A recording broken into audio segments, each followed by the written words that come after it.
Yeah, it is the 27th of September, about 1:30 in the afternoon. My phone was blowing up all morning,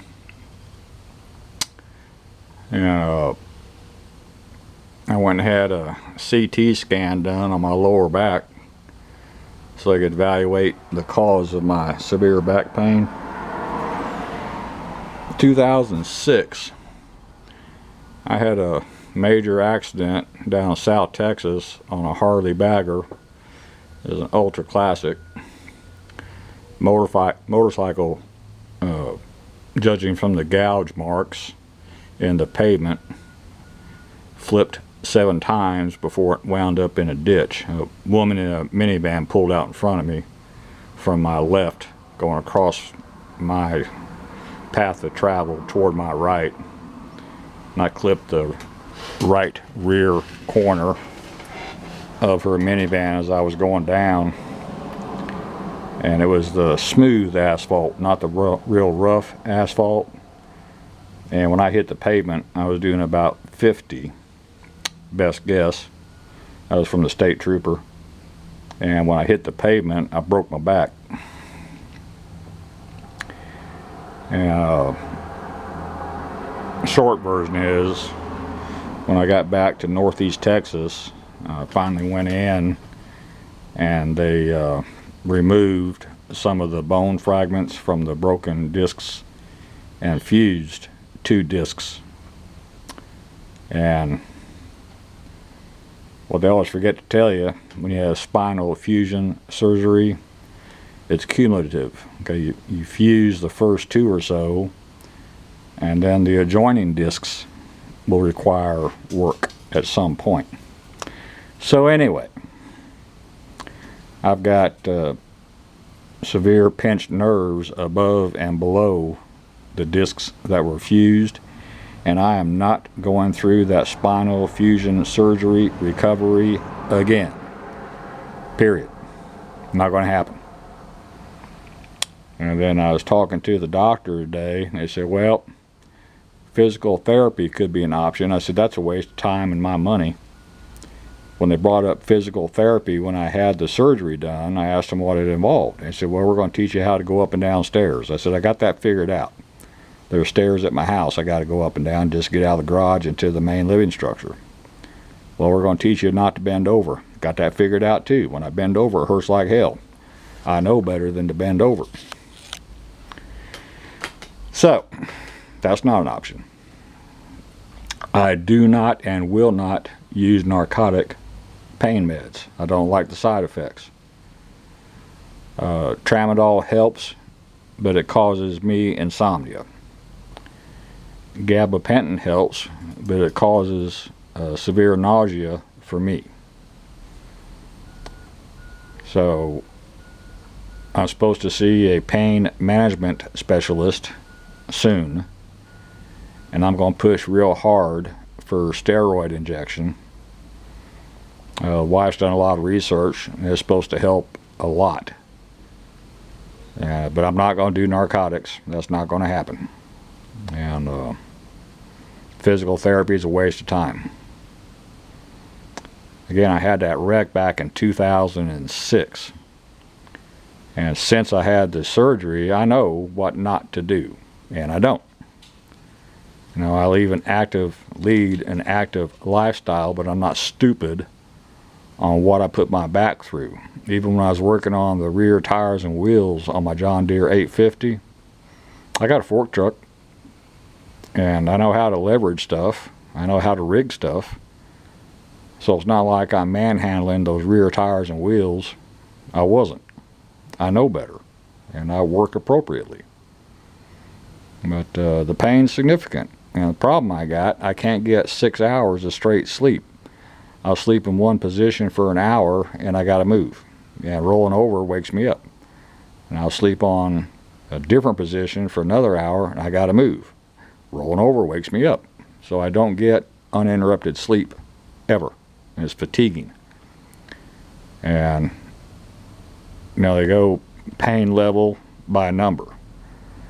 When they cracked open my chest and wired it back together, the first good sneeze after they did that, that'd be a 10 out of a 10. When I had a kidney stone that would not pass, that's a solid 9 out of a 10. My constant level of pain right now is an 8.5 or 9 out of 10. Constantly. It does not lower unless I take the tramadol, which causes insomnia, or the gabapentin, which makes me nauseous. Tylenol's not touching it very good anymore. A Voltaren gel helps. You'll go from a 8.5 or a 9 down to a 6, but it doesn't last very long. An hour after I apply the Voltaren, I'm back up to 8.5 to 9 level of pain. It's stressing my body a lot. I've had triple bypass surgery. 2 of the bypasses are in the process of failing. There's growing veins around those 2. The important one, the main vein, or the widowmaker, that bypass is doing okay. Just had a heart attack this past July. They sucked out 2 clots when they did a heart cath. So I need to do something to get this level of pain under control so the stress of the pain doesn't trigger another heart attack. So anyway, moving on to something interesting. This is the receipt for the tobacco I use to roll my own cigarettes. 4 pounds, including shipping, is $72. That's enough tobacco to roll at least 10 cartons or 100 packs. And you do the math, it's 72.39 cents per pack is the cost of the tobacco. Got a calculator sitting right there, and I was bored the other day. So far this year, I've saved over $2,000 by rolling my own cigarettes and not buying factory made. I've eliminated 3 levels of profit margin markups, plus all federal and state tax. So the savings is significant. If you smoke, you shouldn't. I shouldn't either. But if you do, something to look at is rolling your own. The savings are substantial. And it doesn't take that long. Hell, I rolled 5 packs yesterday because I skipped a few days and they were starting to get ahead of me. And taking my time and taking lots and lots of breaks. Rolling 5 packs didn't take 2 hours. And I mean, I'm seriously taking a lot of breaks. And I got a pack and a half I need to roll today. Might go ahead and do that because I didn't bring any backups, and gives me something to do. Other than that, up here, watering the garden again. Try to get some moisture deep in the garden soil. Birds are coming to my bird feeders, just not like before. There's not that many. So I think between yesterday and today, the bird feeder on the right, they probably ate half of a coffee can worth of bird seed out of it. One on the left, they haven't touched very much. That's okay. At least somebody's coming to eat. I'll make sure that the bird bath is filled before I leave.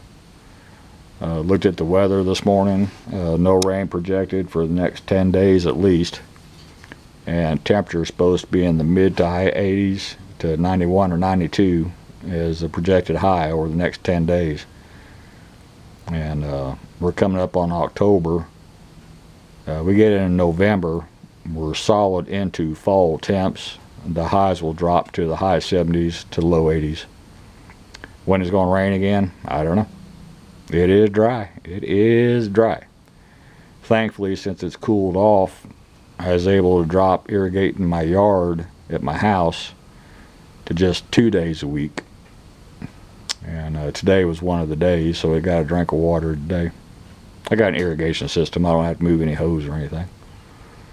And as I was getting ready to come up here today, the gray stray cat put some food out in their food bowls, and he was munching on some food this morning. He's looking pretty good. He's gaining weight. Or it could be a she. I don't know. Can't get that close. So I saw the orange cat yesterday evening, so it's still coming around too, and it's gaining weight. So anyway,